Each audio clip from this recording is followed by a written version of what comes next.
when again India, without much evidence, without any evidence, any plausible evidence, again decided to say, well, let's conflate this with the Pakistan issue and turn it into something else. Like you said, that the current tensions between India and Pakistan cannot be seen in isolation and they cannot be analyzed in a manner which is divorced from the Kashmir issue. But we did see that the constitutional bench referred the matter to Parliament to legislate an independent right to appeal to the High Court for those civilians that have been convicted by military courts. So, how do you view this decision? And do you think it's enough that the constitutional bench has said, well, Parliament, you legislate, we're not doing anything?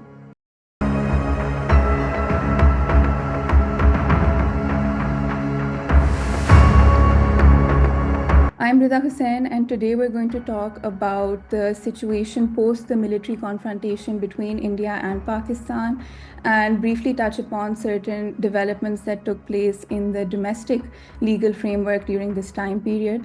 Post the hostilities, the focus has largely shifted towards Kashmir and towards India's weaponization of water. And the Prime Minister of Pakistan has said that Pakistan is committed to dialogue on Kashmir and restated Pakistan's long-stated position that the dispute should be resolved in accordance with the UN resolutions. And the government of Pakistan has termed India's holding of the Indus Waters Treaty in abeyance as an act of war. And India has said that notwithstanding the ceasefire, the Indus Waters Treaty will be still held in abeyance and that the ceasefire does not change their position on the treaty. To talk about this, we have with us Asad Rahim Khan. Asad is a barrister. He's a partner at Ashtar Ali and Rahim. And Asad is also a columnist. And we also have Moiz Baig. Moiz is a lawyer based in Karachi, and Moiz also writes for Dawn. Asad, if I can start with asking you, at the heart of the recent conflict, at least in my view, lies India's unlawful occupation of Kashmir. And there have been decades of human rights violations reported in the occupied territory. It is a heavily militarized area. And as per some reports, there are 500,000 Indian troops permanently deployed in Indian occupied Kashmir. And some reports give an even higher figure of continued military presence of Indian troops in Kashmir.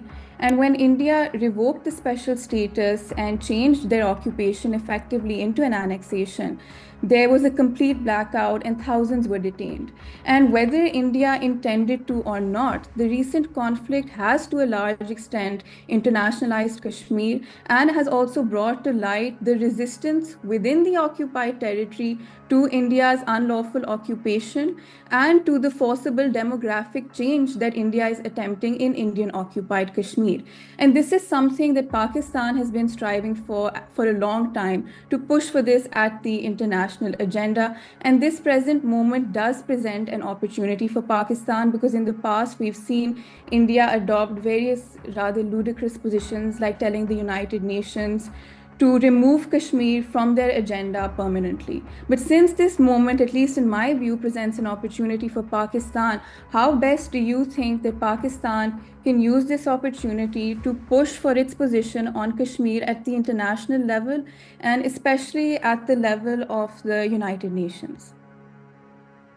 Thank you, Rida. I think you have it absolutely right. The trouble is that India has taken a policy direction, at least this somewhat irrational RSS dispensation has taken the policy direction that each time something happens in Kashmir, each time there's a crisis in Kashmir, we saw this in 2016, in 2019 with Pulwama, in 2025 with Pahalgam, they decide to externalize it to Pakistan.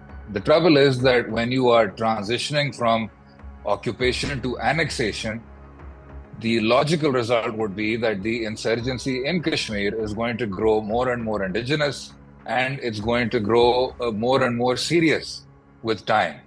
So after a certain point, externalizing the matter to Pakistan, pointing fingers at Pakistan, that was going to run out of its utility.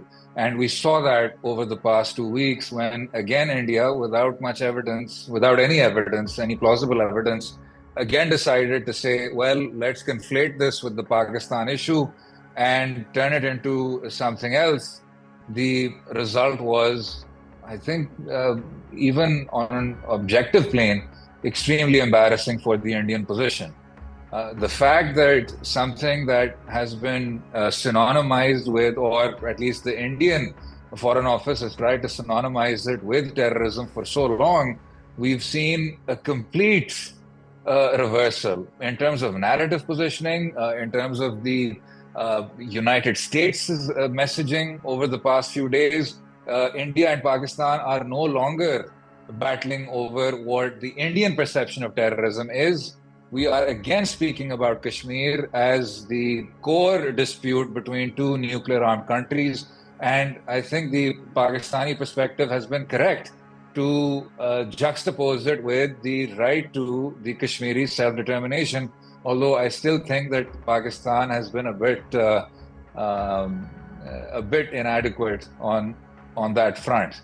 So it's quite clear that that narrative has fallen. The Indo-Pak hyphenation that the Indians did not want, that has also been reversed. They thought that maybe they could push us into a corner, say that if you do want to hyphenate it with Afghanistan, which we don't have any issues being hyphenated with Afghanistan, but to say that India and Pakistan, which have gone to war 3 times, there was also one more conflict after that. This was, in so many words, a war itself. To pretend as if that hyphenation doesn't exist, I think that again is part of this this new BJP narrative, and that too has failed. Finally, to push for your own rhetoric again and again over the past few decades, Pakistan was told after the Shimla Agreement that Kashmir is no longer a third-party issue; it is a bilateral issue between Pakistan and India. We found, though, after 5th August 2019, that what was 3 parties became 2 parties and now has become completely unilateral. So obviously the Indians weren't really hewing to their own position. We now have the United States saying that they would wish to mediate. So hyphenation, third-party mediation, terrorism versus Kashmir. We've seen that when a Hindutva extremist dispensation decides to really channel that rhetoric forward, tries to even change the facts on the ground, that only works up until a certain level. And when you put it in the cold light of day, in the glare of the global press, that narrative has really failed badly. What should Pakistan do about it? I think we've sort of, put a full stop just on just rhetorical lines.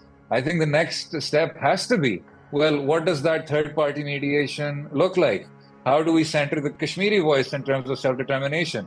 How do we convey this perspective that India is now acting completely bereft of international law as part of its aspirations to be the global hegemon? So to pretend that you can do some quasi-Zionist escalation dominance sort of thing, that has failed badly.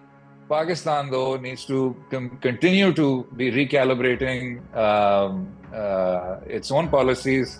They will likely be back, at least as far as this RSS mindset is concerned.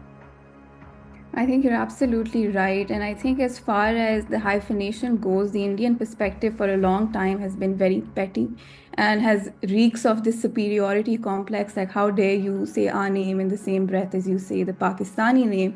And they attempted to isolate Pakistan, and as you rightly said, that they failed in their attempts to isolate Pakistan. And now you have even the United States, when they speak of India and when they speak of Pakistan, they spoke of them, at least right now, in equal terms. Moiz, if I can just ask you, as far as the Indus Water Treaty goes, the Indian perspective is that notwithstanding the ceasefire, that treaty still is in abeyance. And the Prime Minister of India, Modi, in his last speech, and various BJP ministers have been saying that blood and water cannot flow together. But just yesterday, the president of the World Bank gave a statement in which he said that there is no provision in the Indus Water Treaty which allows for its suspension. And this seems to be in line with what Pakistan's position is, that you can't unilaterally hold the treaty in abeyance. And again, the reason that they've given is Pakistan's alleged alleged involvement in terror attacks. But at the same time, the Ministry of External Affairs in India, just on the 13th of May, released a statement where they said that the investigation into Pahalgam is still ongoing. So the Indian official position is that this investigation is pending, this investigation is still ongoing, but we're going to use this terror incident to blame Pakistan, to weaponize water, and to, in my view, breach international law. So how do you view India's perspective with regards to this treaty and generally with regards to its actions over the last week? Thank you, Rida. Rida, I think India's stance on the Indus Waters Treaty is symptomatic of India's overall aggression and its flagrant violation of international law. Like you said, that the current tensions between India and Pakistan cannot be seen in isolation and they cannot be analyzed in a manner which is divorced from the Kashmir issue. As far as the Kashmir issue is concerned, since the revocation of Article 370 in 2019, we see India has time and again violated international law. India has time and again violated the right to self-determination of the Kashmiri people. Now, if we look at the last few weeks, following the Pahalgam incident, India not only ignored and disregarded tensions and growing enchantment with its own conduct in Kashmir, India was not only quick to level accusations against Pakistan, but had also, like you mentioned, held the Indus Waters Treaty in abeyance. Now, as far as the legal position is concerned, Article 26 of the Vienna Convention on the Law of Treaties is unambiguous, and it says that states must make sure that they fulfill their obligations under their respective treaties. Similarly, we saw that during the armed conflict as well, India attacked Pakistan's water resources, which is also a violation of Article 54 of the additional protocol to the Geneva Conventions, which state that any resources which are essential for the survival of a civilian population cannot be harmed during armed conflict. So India's stance and India's position on the Indus Waters Treaty is hardly surprising, and it's symptomatic of a larger trend in India. We see that throughout this conflict, India's aggression towards Pakistan has flouted all norms, all principles, all provisions concerning conduct of war in the international law. And we have consistently seen that over the last few years, India has tried to unilaterally amend or alter its relations with Pakistan and its position on the Indus Waters Treaty. We saw, as far as the Kashmir issue is concerned, India tried to unilaterally amend the situation in Kashmir, and this incident showed that India also tried to unilaterally alter its relations and its obligations toward Pakistan in respect of the Indus Waters Treaty. Asad, if I can ask you just before we move on to domestic legal developments, you spoke of a new normal. And this is something that the Indian politicians and the BJP have also been referring to, that we have established a new normal. And in part, that new normal seems to be that every time there's an attack in India, every time there's an attack in Indian-occupied Kashmir, they will unilaterally blame Pakistan and that they have the right to strike Pakistan.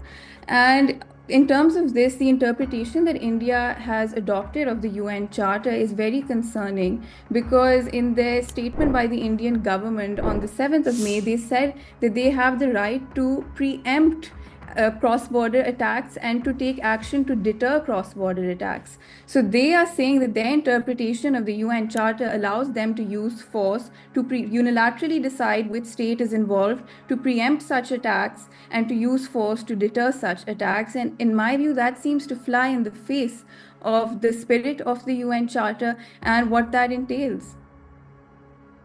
Certainly. If you try to say that we have an internal problem that has been going on for decades, that is the result of a vicious occupation that we have no political solution for, and every time it flares up, we're going to then externalize it again to Pakistan, violate all international law, and say that our premise is preemptive, then the answer has to be that, well, answers are also preemptive. To premise everything on preemptive strikes is to essentially say that we won't wait for the commission of any sort of violation. we are going to do something that is completely unilateral, that is completely at our discretion.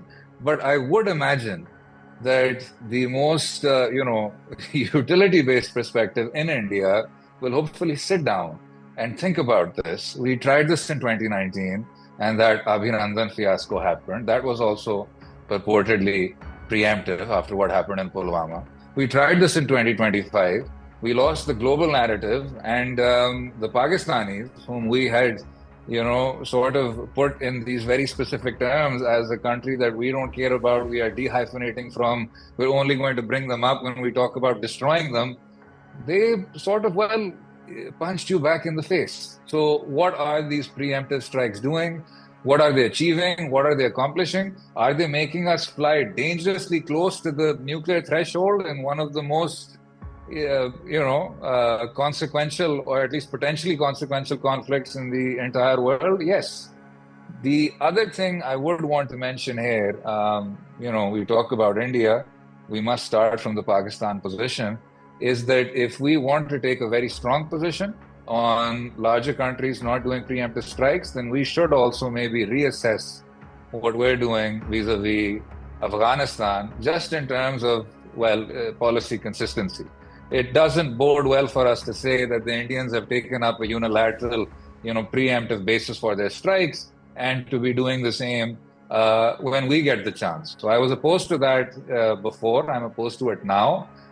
Everything has to be through the lens of evidence, through the lens of international fora, through the lens of there has to be, I feel, less of an aggressive posture. We've seen how that's played out in the past.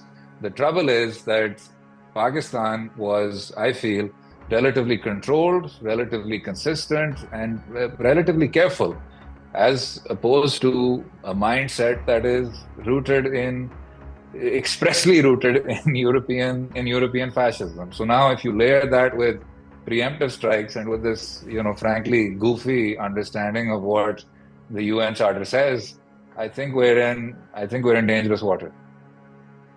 And Moiz, if we can now turn to the domestic legal framework. In October 2023, a 5-member bench of the Supreme Court of Pakistan held that the court-martial of civilians is unconstitutional and struck down the very law that allows the court-martial of civilians. And for me, the significance of this decision lay not just in the past, but also in the future, because it meant that going forward and in the future, civilians in Pakistan could not be court-martialed. On 7th May, the Constitutional Bench overturned this decision and allowed the court-martial of civilians. And this decision has widely been termed as a surrender of fundamental rights, and especially the right to a fair trial and due process, which is enshrined in Article 10A of the Constitution. But we did see that the Constitutional Bench referred the matter to Parliament to legislate an independent right to appeal to the High Court for those civilians that have been convicted by military courts. So how do you view this decision, and do you think it's enough that the Constitutional Bench has said, well, Parliament, you legislate, we're not doing anything? Well, Rida, before we delve into the merits of the Supreme Court's decision, if I may just highlight that, interestingly, this decision was passed or announced around the same time as tensions between India and Pakistan escalated. And while people of Pakistan were behind the armed forces and behind their government when it came to responding to India, that must not divert their attention from understanding our domestic issues or understanding the stakes involved in the Supreme Court's decision. Now, like you rightly pointed out, that initially the Supreme Court had last year held that trials of civilians by military courts offended the right to fair trial as espoused under Article 10A of the Constitution. But these are the kinds of decisions that we had expressly warned about and that we had feared when the 26th Constitutional Amendment was being passed. And this decision hardly comes as a surprise when we understand the manner in which the executive and the legislature now expressly influences the formation of benches in the Supreme Court. And these are the kind of threats to judicial independence that we had identified. I remember on this show, during the passage of the 26th Amendment, you and I had identified or highlighted concerns with respect to judicial independence. And these, when we see incidents of judicial abdication like this, these are the exact kind of concerns that we had expressed. Now, like you said, that while the Supreme Court's decision refers the matter back to the Parliament for the Parliament to legislate and create a right to appeal from verdicts rendered by military courts, I think that does not do enough. If we look at trials conducted by military courts, these trials are shrouded in mystery. People do not have the right to choose a counsel of their choice. If you look at the conviction rates of these trials, the conviction rates are almost 100%. That in itself exemplifies the concerns with respect to these trials. So I believe that these trials are a flagrant violation of citizens' right to fair trial, to due process of law, and there can be no justification for the constitutional bench's decision to validate such trials. Having said that, I think while we have been highlighting concerns with respect to the Supreme Court's constitutional bench, I think Justice Jamal Mandukhil and Justice Naeem Afghan deserve a lot of credit for their dissenting notes, because at a time like this, where there are increasing concerns about the Supreme Court's role and the Supreme Court's surrender, I think dissenting notes like these are extremely important. And I think dissenting notes like these ought to be cherished more in times like these, especially. Asad, if I can ask you about the same decision regarding the trial of civilians by military courts.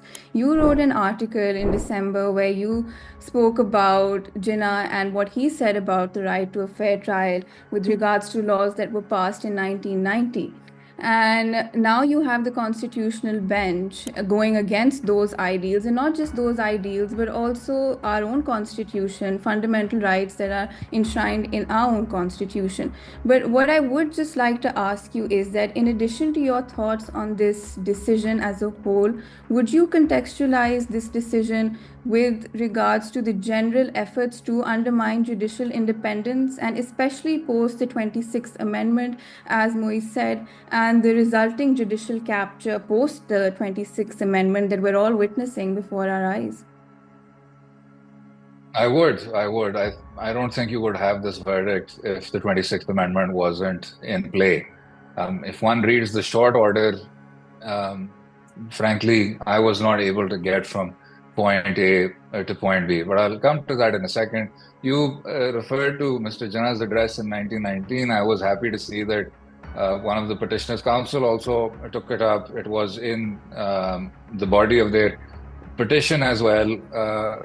That just is a direct analogy with what is happening right now, that you have the founding father saying that where there is no judicial inquiry, I won't stand for it. Let's look at the short order, though, for 1 second, and I won't bog anyone down in legal technicalities. They have essentially premised their entire decision on the basis of two judgments. One is F.B. Ali, and the second is District Bar Association. F.B. Ali's judgment was from half a century ago. It was issued under emergency rule when there was no conception of fundamental rights as we understand them today. The law was being seen through the lens of the dead 1962 Constitution. The gentleman F.B. Ali was a brigadier at the time of the offenses that he committed, at least the offenses that he was alleged to have committed and was then convicted for in a separate proceeding. Most of all, you didn't have the right to fair trial. You didn't have the independence of the judiciary. So to use that precedent for someone like me is baffling. And then they've also then zoomed out, gone into 2015, and used the District Bar Association judgment. The District Bar Association judgment, which was for military courts of militants after the APS Peshawar attack, was on a completely different premise. Not only that, but that judgment has already been declared by the Supreme Court of Pakistan as a plurality, and that the plurality opinion, besides the eventual order of the court, does not have precedential value because it was not supported by the majority. We saw in the Punjab Assembly judgment, the Supreme Court cited the District Bar Association judgment and said that its reasoning cannot be used as a precedent. So whether it's District Bar Association, whether it's F.B. Ali, you have relied on two judgments that do not push the needle vis-a-vis what you want to do at all. And then you have all the the entire laundry list of trial irregularities that Moiz pointed to, that Justice Aisha Malik, in her twin majority opinion in the October 2023 verdict, also laid out. So I don't know where to start with this. I think most of all, Rida, mentioned the context of the 25th Amendment, the 26th Amendment. What greater context does one require that it took you the Practice and Procedure Act, which created this appellate floor? That law was bogus. The people who were defending it were using bogus points to defend it, and we saw where that got us. So practice and procedure. Then you had Justice Qazi Faiz Isa create a second bench to hear this case, which was suspended immediately by Justice Sardar Tariq Masood, the proceedings. And then third, you needed the 26th Amendment to bring in a constitutional bench, which eventually gave us this verdict.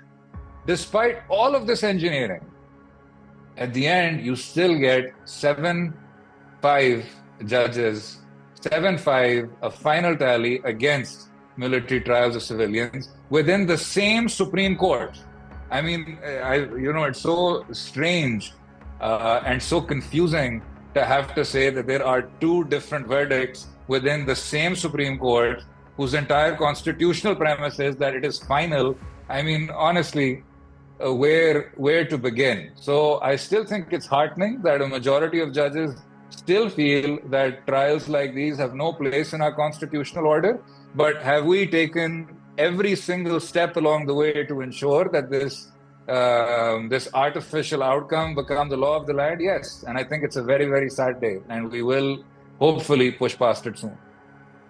I think you're absolutely right. And I think what's most regrettable is that this law was actually introduced in 1967, and at the time when there was a proclamation of emergency in the country and by a military dictator. It was introduced by Ayub Khan, and civilian judges have upheld a law that was introduced by a military dictator, and ultimately history will judge those judges that endorsed the militarization of justice and also failed to stand by the brave decision of their colleagues. Thank you so much, Asad, and thank you so much, Moiz. I think that there is consensus that on the international front, Pakistan acted responsibly and India was the aggressor, and Pakistan acted in accordance with international law, but on the domestic front, there is a long way to go.